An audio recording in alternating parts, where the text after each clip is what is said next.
औज़ुबिल्लाहि मिनश्शैतानिर्रजीम बिस्मिल्लाहिर्रहमानिर्रहीम अल्लाहुम्मा सल्लि अला सय्यिदिना मुहम्मदिन व अला आलि सय्यिदिना मुहम्मदिन व बारिक वसल्लम।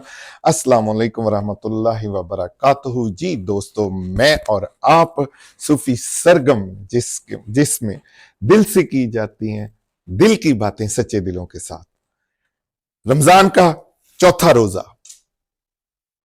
सबको चौथा रोजा मुबारक हो। रमजान मुबारक हो। बहुत अच्छे मौसम में रमजान जा रहा है और चौथे रोजे की मैं वीडियोस अपलोड कर रहा हूं। और आज है कि चौथे रोजे को हजरत अब्दुर्रहमान बिन औफ जो है वो उनकी पैदाइश का भी दिन है। आप अशरा मुबशरा में शामिल थे और हजरत मोहम्मद सल्लल्लाहु अलैहि वसल्लम के बहुत करीबी साथी, और इस्लाम के लिए इन्होंने बेशबहा खिदमत सर अंजाम दी। हजरत अब्दुर्रहमान बिन औफ का अपना नाम अब्द उमरू या बाज जगह पर अब्दुल काबा भी लिखा हुआ है। इस्लाम लाने के बाद हजरत मोहम्मद सल्लल्लाहु अलैहि वसल्लम ने आपका नाम हजरत अब्दुर्रहमान बिन औफ रखा। आप कबीला जोहरा से ताल्लुक रखते थे, जो कि हजरत आमना की वालदा का कबीला था। इस लिहाज से आप नबी पाक सल्लल्लाहु अलैहि वसल्लम के निस्बती रिश्तेदार भी थे। आपकी पैदाइश आमिल फील के 10 साल बाद हुई, यानी कि आप चूंकि 32 आमिल फील या तकरीबन 581 ईस्वी में पैदा हुए। अब्दुर्रहमान बिन औफ उन मुसलमानों में शामिल थे जिन्होंने इंतहाई इब्तदाई दिनों में ही इस्लाम कबूल कर लिया। आपने हजरत अबू बकर सद्दीक के जरिए इस्लाम कबूल किया और नबी पाक सल्लल्लाहु अलैहि वसल्लम के हाथ पर बैत की। जब मक्का में कफार के जुल्मों सितम हद से ज्यादा बढ़ गए तो आपने हबशा की तरफ हिजरत की। बाद में आपने मदीना मुनव्वरा की तरफ हिजरत की तो हजरत मोहम्मद सल्लल्लाहु अलैहि वसल्लम ने मुआखात के तहत यानी भाईचारे के तहत आपको साद बिन रबी का भाई बना दिया। हजरत साद बिन रबी ने अपनी आधी दौलत आपको पेश कर दी, लेकिन हजरत अब्दुर्रहमान बिन औफ रजी अल्लाह ताला अन्हो ने फरमाया कि आपका बहुत शुक्रिया, मुझे सिर्फ आप बाजार का रास्ता दिखा दें।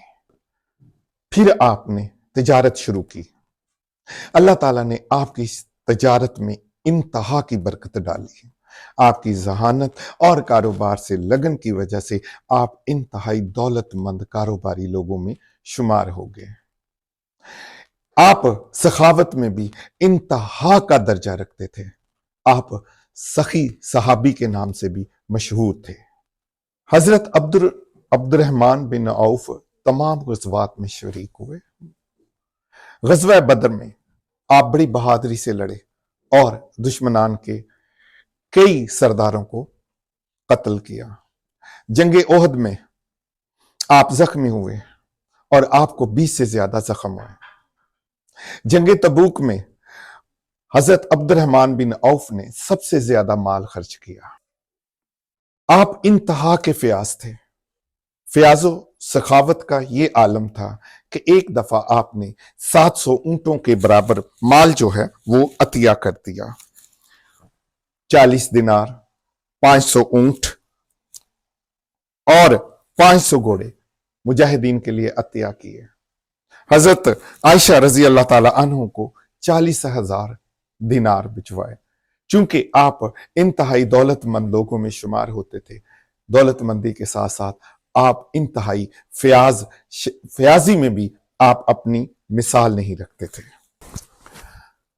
हजरत उमर रजी अल्लाह ताला अन्हु ने अपनी शहादत से पहले खलीफा मुंतखब करने के लिए जो 6 रुकनी कमेटी बनाई, उसमें हजरत अब्दुर्रहमान बिन औफ भी शामिल थे। आपने हजरत उस्मान रजी अल्लाह ताला अन्हु के हमायत में बहुत अहम खिदमात अंजाम दी और तकरीबन इन्हीं की कोशिशों से हजरत उस्मान गनी रजी अल्लाह ताला अन्हु खलीफा बने। आप हजरत अब्दुर्रहमान बिन औफ सखावत, कुर्बानी, ईमान और इसार की एक बेमिसाल नमूना थे।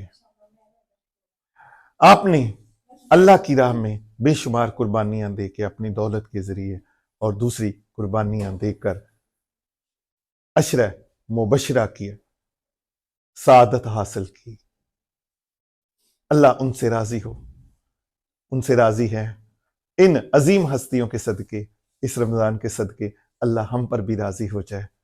ہم بھی کوشش کریں کہ ان عظیم ترین ہستیوں کے مطابق زندگی گزارنے کی کوشش کریں۔ اللہ ہمیں اس کی توفیق دے۔ خوش رہیے، آباد رہیے، میرے چینل کو دیکھتے رہیے، لائک کیجئے گا، سبسکرائب